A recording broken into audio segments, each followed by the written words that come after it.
come to our dinner. I want to continue our series on Jonah. The more I read and the more I study Jonah, the greater this book becomes. I see more in this every time I read it. To be honest, I don't know if I've studied harder for any messages than these. It's really creating me to dig because I find so much good stuff. So it's like a rabbit trail. Once you go down, you just start going, and figure out where the Holy Spirit's going to take you and lead you in it. But I believe that there's some mighty truths that we have in this word, and to me, that's exciting. Years ago, back probably in the 70s, there was a TV show on that I loved to watch. Many of you may remember. It was called Ellery Queen. I loved that show. I used to watch it. Boy, I couldn't wait for it to come on every week. Boy, I would watch with anticipation who the bad guy was. Man, I'd try to figure it out. And they'd give you all the clues, and by the end, you're thinking, it's got to be him. It's got to be him. And then all of a sudden, Ellery Queen will come in, and all of a sudden, he'll start laying it out who was the bad guy. I never got it right. There was so many twists and turns in the plot of that thing, and by the end of it, I'm scratching my head, and I think it's that guy, but I know I'm wrong. And sure enough, I'm wrong. But then he'd start unfolding everything. And when he started to unfold everything, it all made sense. And I was always intrigued by that, and to me, it's exciting. The Old Testament is much that same way. When you start to look at it, you see all these clues, and you see all these things that begin to transpire, and you're wondering what God's trying to say. So to me, at that point, it becomes exciting because there's a mystery that God has from the very beginning. And because of that mystery, it's intriguing to me. It causes me to dig deeper, and it causes me to dive into it to try to find those answers. Now, that may not excite you, but man, it does me. I get all wound up when I start seeing something new, and I start seeing something in a different way. And I see this, and I'm thinking, wait a minute, what about that? And then you're off on another trail, and you see all these things. But to me, it's exciting, and there's nothing more fascinating because God put this in play as a secret. It's a mystery. I want to show you some of these that even Paul talked about. In Romans 11:25, for I would not, brethren, that you should be ignorant of this mystery. Oh, man, right there. He says, hey, wake up. Watch. There's a mystery here. Don't be stupid of it. Learn it. We all know from past messages that ignorance isn't something to be, as a lack of a better word, stupid. It just means knowledge. We have to take the knowledge of what this mystery is and learn from it. Paul says, don't be with a lack of knowledge of this mystery. And because of that, it creates within me a hunger to understand it in a greater way. He goes on to say, lest you should be wise in your own conceit. And that blindness in part has happened to Israel until the fullness of the Gentiles become in. That verse right there just intrigues me. And there's so much I can say, and I'll say it a little bit more next week. But that time of the Gentiles is powerful, and we need to pay attention to that because that's fully part of the mystery that God had from the very beginning. Note Ephesians 3, verses 3 and 4.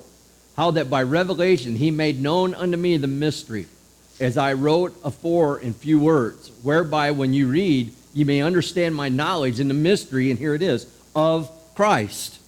That's the mystery. So Paul gives us that. But with that, it creates a lot of other avenues that we can go down to learn the power of that. Note Colossians 1:26. Even the mystery which we had been hid. Now this is where we're coming.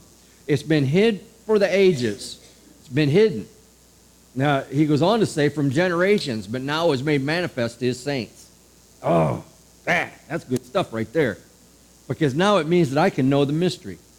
I can know the understanding of what God wants us to know. Now read this again. Even the mystery which has been hid from the ages and from generations. God's had this in play from the very beginning. And we have to understand that. We have to be able to see the importance of this very thing. Now, when we look at this, God has given us nuggets all through the scriptures. Nuggets of the Messiah. Nuggets of who he was, where he would come from, all these things. A few years back, I was looking through the scriptures, and I get to the genealogies, and sometimes them genealogies, you're probably not like me, but boy, Struggle through those genealogies. But one day I happened to be reading through them, and I found something in there that just intrigued me. And boy, did that open up some study. Because we all think Jesus came through Solomon, through that line, but he didn't. He come through Nathan. And if you begin to look at that and you begin to see it, it's powerful because of the fact God was still hiding Christ. Because everybody thought he was coming through this line, and God did a flank on him, and he went that way. Man, that brought me out of my chair. I thought, man, how that lines up with God hiding everything so the enemy wouldn't know. But now realize this. This is where it all started. I will put enmity between thee and the woman, and between thy seed and her seed. It shall bruise thy head, and thou shalt bruise his heel. And right there's the mystery. It started right there. God hid it from that point on. And from that point on, the world awaited for the Messiah. They waited for him, leading us to ask the questions of who and when he would come. And we spent hundreds and hundreds of years waiting for that, seeing it develop and seeing it come to be. But we realized that God was the only one that knew when all that was going to take place. Now, if you're savvy in Genesis, you will know right away that Eve, the minute her next son was born, thought that was going to be the Messiah. That was the one that was going to put them back in the garden. Didn't work out that way. But what we realize is this. People have been waiting forever for that moment that Jesus would be born. Now, we have to ask, why would God hide all this? Why would God make this such a mystery? And it's for this simple reason. He was hiding it from the enemy. He's hiding it from the enemy. Because if the enemy could stop the Messiah, he would stop salvation. He would stop you from sitting here today knowing that you're saved through Christ. It would hinder his saving grace. So for over the years now, these nuggets have been dropped all through the Old Testament. That's why I love the Old Testament so much. I love reading it because it puts validity to the New Testament.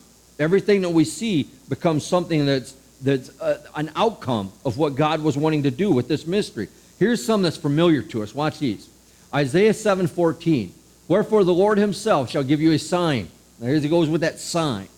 Behold, a virgin shall conceive and bear a son, and shall call his name Emmanuel. We hear that every Christmas. Somewhere along the Christmas season, you're going to hear that verse. It's always there. But what we have to understand is that Micah 5:2, he even gives us where he would be born. We knew he'd be born in Bethlehem. So when we see all these things, they're nuggets that God keeps dropping for man to follow. This next one's another one we know. I preached on this not too long ago. I love this chapter 22. In 17 and 18, it says, I may tell all my bones, they look and stare upon me. They part my garments among them and cast lots upon my vesture. That is a messianic psalm. We know that Psalms 22 is speaking of the crucifixion of the Lord Jesus. It's powerful. But what we realize is this. Because of this messianic psalm, there's 15 others besides this that talk of the Messiah. What he would suffer, what he would be like, what he would go through. And we learn from them because it's something that's about him. And as powerful as these are, I think there's one that's the greatest. I think there's one that's more powerful than them all, and that's in the book of Jonah. The book of Jonah to me is powerful when it comes to this point. Note this verse, the very last verse of chapter 1. Now the Lord had prepared a great fish. We'll stop there and put a slash just for a second. That great fish is vital. Now everybody, I don't got a lot of time and I don't want to get off track too far. Everybody that studies the book of Jonah parks on that fish. And they park on it for the wrong reason. They're so busy trying to figure out what kind of fish that is that they miss the whole point of the whole thing. And I think that's sad. So next week, we're diving into that fish. We're diving into him. So be ready, and I encourage you to be here. Because when we look at that fish tells us so much about the whole process of Jonah. And if we miss that fish and the meaning of that fish, the rest of it's kind of shallow, for lack of a better word. But I get tired of reading commentaries, and I got a lot of them. I read bunches of them. And when I read this, that's what they focus on. Was it a whale? Well, it can't be a whale. The whale's mouth's too short. His throat don't open far enough. Had to be a fish. It had to be a shark. And then they try to decide what kind of shark it is. Come on. Who cares what kind of fish it was until you get to the real meaning? Once we understand the real meaning, that fish becomes vital. So we'll dig into that next week. But notice what Jonah does after this. And Jonah was in the belly of the fish 3 days and 3 nights. There it is. That is the greatest nugget that you will find in the Old Testament for Jesus. And it is any wonder that Jesus said, a greater than Jonah is here. And he used this, and we'll look at more of that in a minute. But what we realize is that in this verse, it's the greatest thing that we see. Now watch. Jonah became, by this verse in the following chapter, the greatest reveal of the Messiah. It's the greatest reveal of the Messiah we have right here, and how it was that he would deliver the world from the sin and the curse. That's the key. If we don't get that part, we've missed the whole point of Jonah. Because by this, God is showing the world by the sign of Jonah that we are freed from sin and we're freed from the curse. Apparently that excited me more than you. Because, man, I was happy when I seen that. I was beside myself. That's joy. That's joy right there.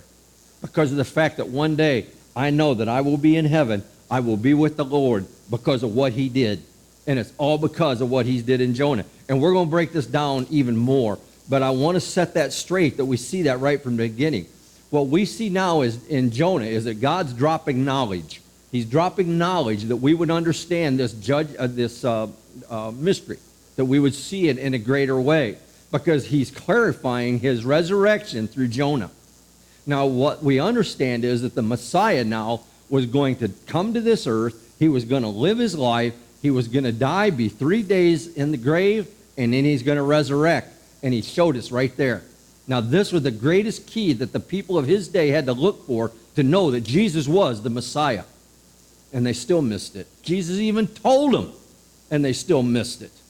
So when we look at this, it has great impact, because without this, neither the Jew nor the Gentile would have salvation. Remember that verse we read earlier about the days of the Gentile, that generation? That's us. And I know that soon, by the way this life is going, that the day of the Gentile is almost over. And when that day of the Gentile is over, then we'll see the rapture of the church take place, and not till then. So when I look at this and I see it, everything is lining up, because the Gentile nation, us, is slowly falling further and further away from God. And when that happens, we have fallen, and that day will end. So we learn so much, because it gives us opportunity to come alongside Christ in that same resurrection. Now, this was showing the world that God was about to defeat chaos. And this is what I want to dwell on next week. So chaos is something that we are shown that the curse will be ended, and there will be no more chaos.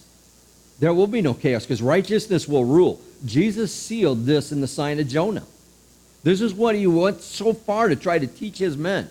And so far what he tried to tell the Sadducees and Pharisees. And they would not listen.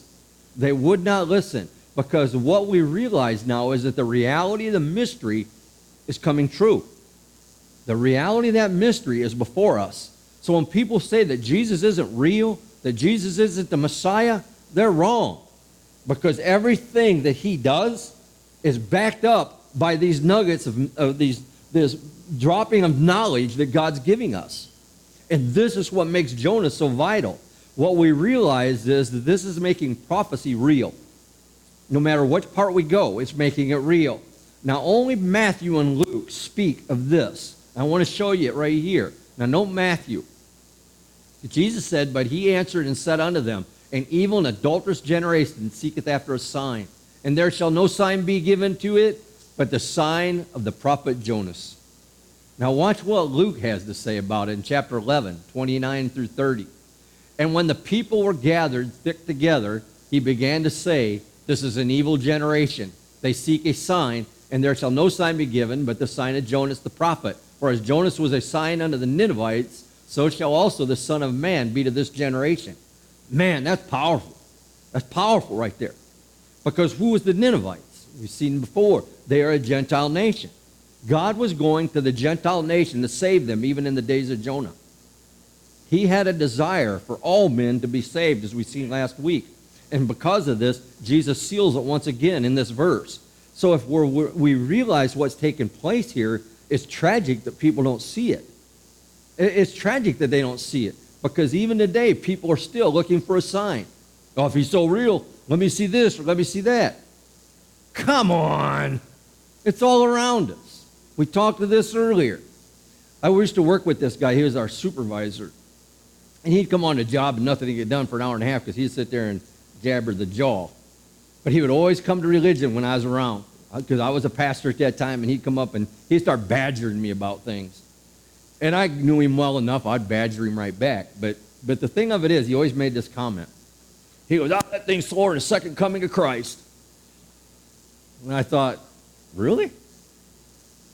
Got to get right. It'd come quicker. He'd never say nothing to that one. But the thing of it is this. So many times, everybody like him are looking for a sign. They're looking for a sign. I don't need no sign. You know how I know a sign? You know how I know Jesus is real? Because he changed my life. He changed yours. He moved you from here to here in a heartbeat. In a heartbeat. That's how I know he's real. So when I look at this, I don't need a sign. I got a sign living through me. Every day I wake up, I know that he's with me, because the world is filled with signs. And every time I look around, I see somebody that's saved, and I think, man, that's awesome. I told Marcia we was driving down here well, I guess it was last night. I told her about this girl I hadn't seen for years. She actually was in 8th, 9th grade in that area together, and I hung around with her brothers. Well, she sent me a friend request on Facebook. I went on her site, and she's a Christian lady, and I thought, man, that's awesome. You know, that's awesome to see. You know, but when I look at that, I see where she was at, just like me. We all run in the same crowd. We were all alike. But now she's saved, I'm saved. And when I look at that, I said, there's my sign. There's my sign. Because God changed life. He changed an individual from one thing to another. And that ought to humble us. And because of this, I believe that every individual that comes to Christ must humble themselves. They must come and realize the sign that lives through them. Because when we see an individual living through a surrendered life, there's nothing more powerful. There's nothing more powerful than that. Because at that moment, the sign of Jonah, it's all around us. It's all around us. All we got to look. Because there is no greater miracle than somebody coming to Christ. There is none. It's the greatest thing we'll ever see. By Jonah spending time in this fish, and when we correlate that with Christ, it becomes something that's fascinating. Because at this moment, God's showing us at this time, as well as this sign, that he's in control. He's in control no matter how bad that situation looks. I asked every different ones this morning, how's your week? Not too good. Agreed. But God's still in control. God's still in control. No matter how bad it is. I've come to the conclusion that somebody's always worse off than you. And it doesn't take long to see it. So when I look at this, I realize that God does one thing. God does a thing called preservation. Get my word right. That preservation is this. Notice in Jonah 2, because this is where we're going to start getting into this. Jonah 2 says, and said, I cried by reason of mine affliction unto the Lord, and he heard me out of the belly of hell, cried I, and thou heardest my cry. Now, I want you all to stay with me, because we're going to get a little deep into the pool here. But when we look at this, there's some awesome stuff here. There's some great things if we can see it. The affliction that Jonah endured was great. Now, understand this. We look and compare him with Christ. As I said, we got to correlate these two things together. If Christ took the beating for me, we see it in Jonah. We see the affliction and how great that was. But what we realize is he makes a comment about being in the belly of hell. Now, the belly of hell, he said that he was in it. Now, we got to grab a hold of this. He said he was in it. Now, the belly means the womb. That's what it means in the Hebrew. If you dig it down, he says that I was in the womb of hell. Now, grab this. Don't miss this. If somebody is in a womb, or a child, let's go with that way as a better term. If a child is in the womb, what's it waiting to do? It's waiting to be birthed. This is where Jonah was at. Now, when we look at this, he is waiting to become a birth. Now, when we look at this and we begin to see it, a birth is going to take place. One way or the other, Jonah is going to be birthed. Now, that's the key thing that we have to matter. Many argue the point here now that did Jonah die? For years, I've studied this book, and I've talked to people about it, and I've read things about it. And the big question is, did Jonah die in that fish? You're going to see both sides of the coin. Well, I don't have time to go into both sides of the coin, so I'm just going to tell you what I believe. I believe that Jonah died in that fish. I believe he died in that fish because of this verse. If he was in the womb of hell, he was already there. Now, we're going to dig into deeper in here in a second, but it'll prove it in a matter of this. If Jonah was to be a foreshadow of Christ, Christ died, Jonah had to die. If he was going to be a true type of Christ, he had to die. And I held that for years, but now this sealed it to me even further. Because when we get into this, as I stated last week, unless Jonah had God intervened in this situation, he was gone. He was dead. Now, I'm not going to get into this part, but I will say this.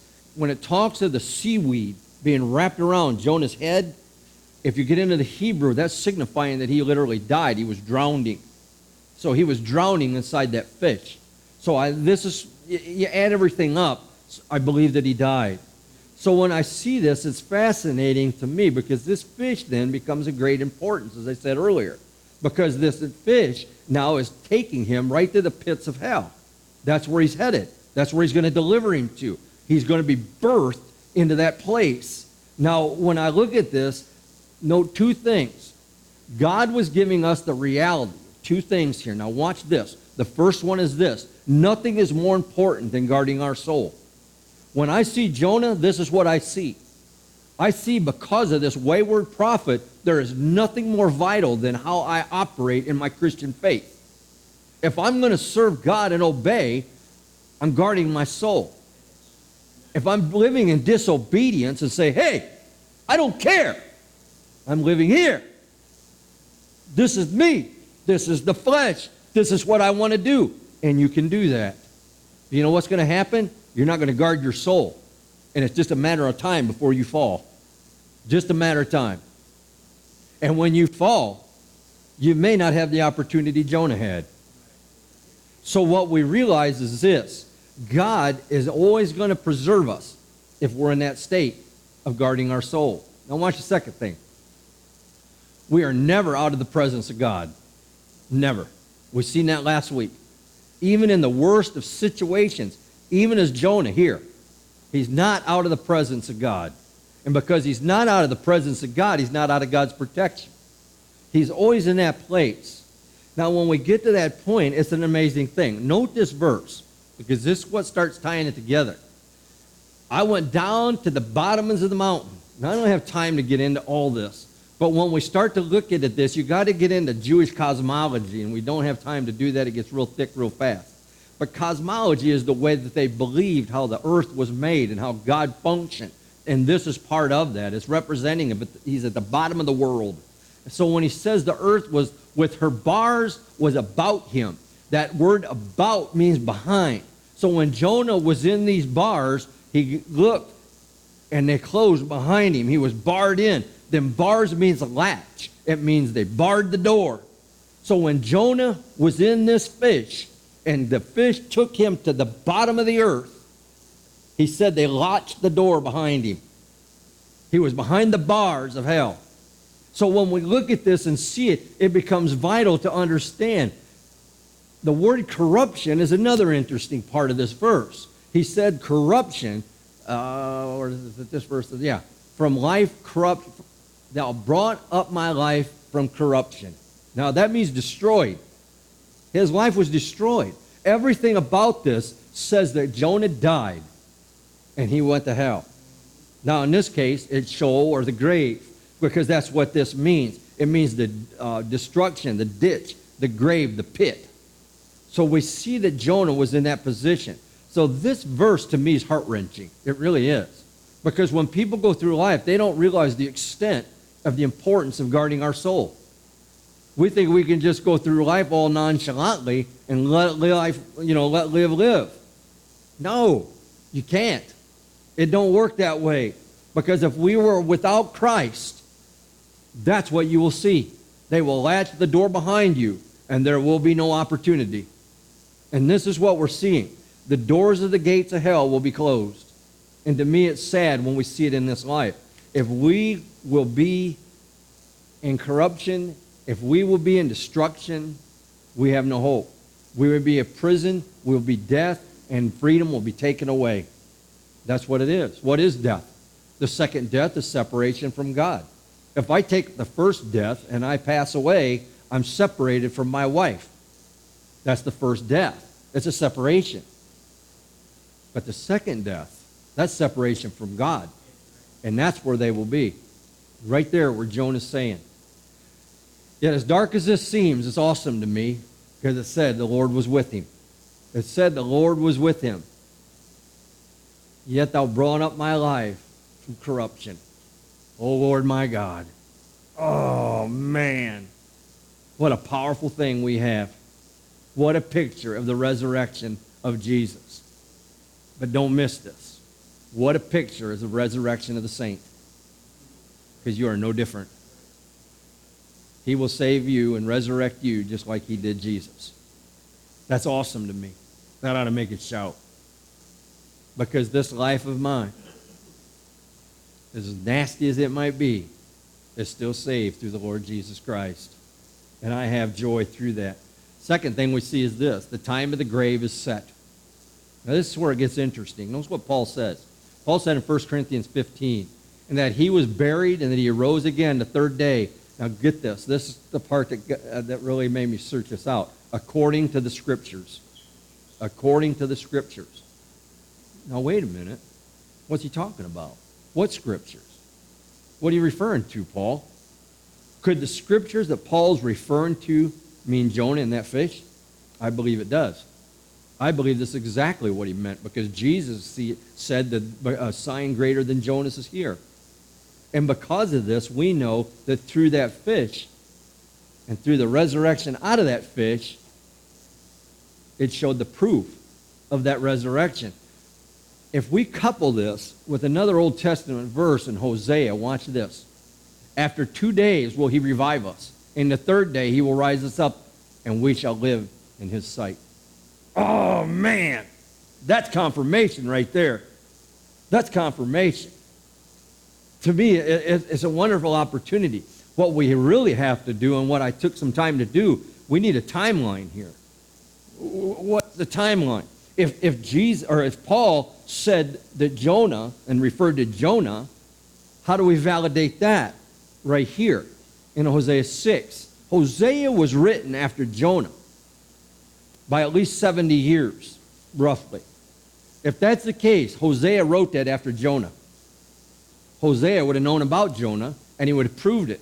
He would have backed it up and gave it validity. So what we see, this does two things. First, I believe that it validates the events of Jonah. The second thing is this. It gave another important clue to those who were looking for the Messiah, giving him the ability to know that the true Messiah would resurrect on the third day. All these things compiled together gives us the proof that these all fit together. And it gives Paul the opportunity to understand that these scriptures that he's talking about is in Jonah and Hosea. It piles it all together. Now, when people start wanting to know signs, there it is. It's clear. How do we miss it? Why do we keep asking for signs when it's right before us? The power of prophecy is this. So many times people want to try to predict the future. Well, you can't predict the future. Prophecy lets us know about it when it happens. We can see it's coming. We know it's coming, but we can't know when, just like God didn't tell us about Jesus. But what it does tell me is this. By these nuggets of knowledge that God has given us, we have the ability that when it happens, I know it's truth. I know it's real, and I know it's of God. And that's what makes the difference. It brings reality, and it makes prophecy visibly appear before us. This then gives us proof that Jesus is undeniably the Messiah. That's awesome to me. He is the Lord of Lords and King of Kings. Now, I want to move to one more place. This is the third thing. Since there is a set time, there has to be a completion. We know that he says this is the third day. We talks about the resurrection. But we also know because of the mystery, that mystery, because it has a set time, has a completion. There's going to be an end to this mystery. It won't be a mystery when it ends because we know what's coming, just not the when. So when we look at this, it's interesting. Now I want you to note this verse, Revelation 10:7. But in the days of the voice of the seventh angel, when he shall begin to sound the mystery of God. Now here it is. Now watch. Shall be finished. It shall be finished. It's going to come to an end. And God's going to reveal the whole thing. It's going to come to light. As he hath declared to his servants, the prophets. Ah, man, that's exciting to me. I'm thrilled by that. Because I know that one day this is going to end. The mystery of God will be completed. And Genesis 3:15 will come to a close. I don't know about you, but that excites me. Because I can't wait for that time. I can't wait for that time. Because then everything will be visible.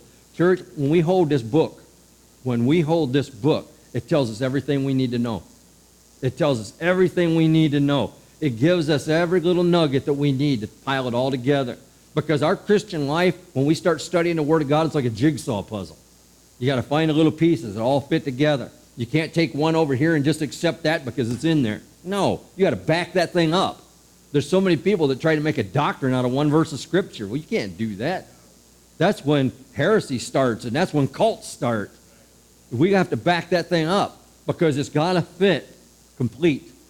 And we know that when this mystery is complete, it'll all fit together, and we will see it in that way.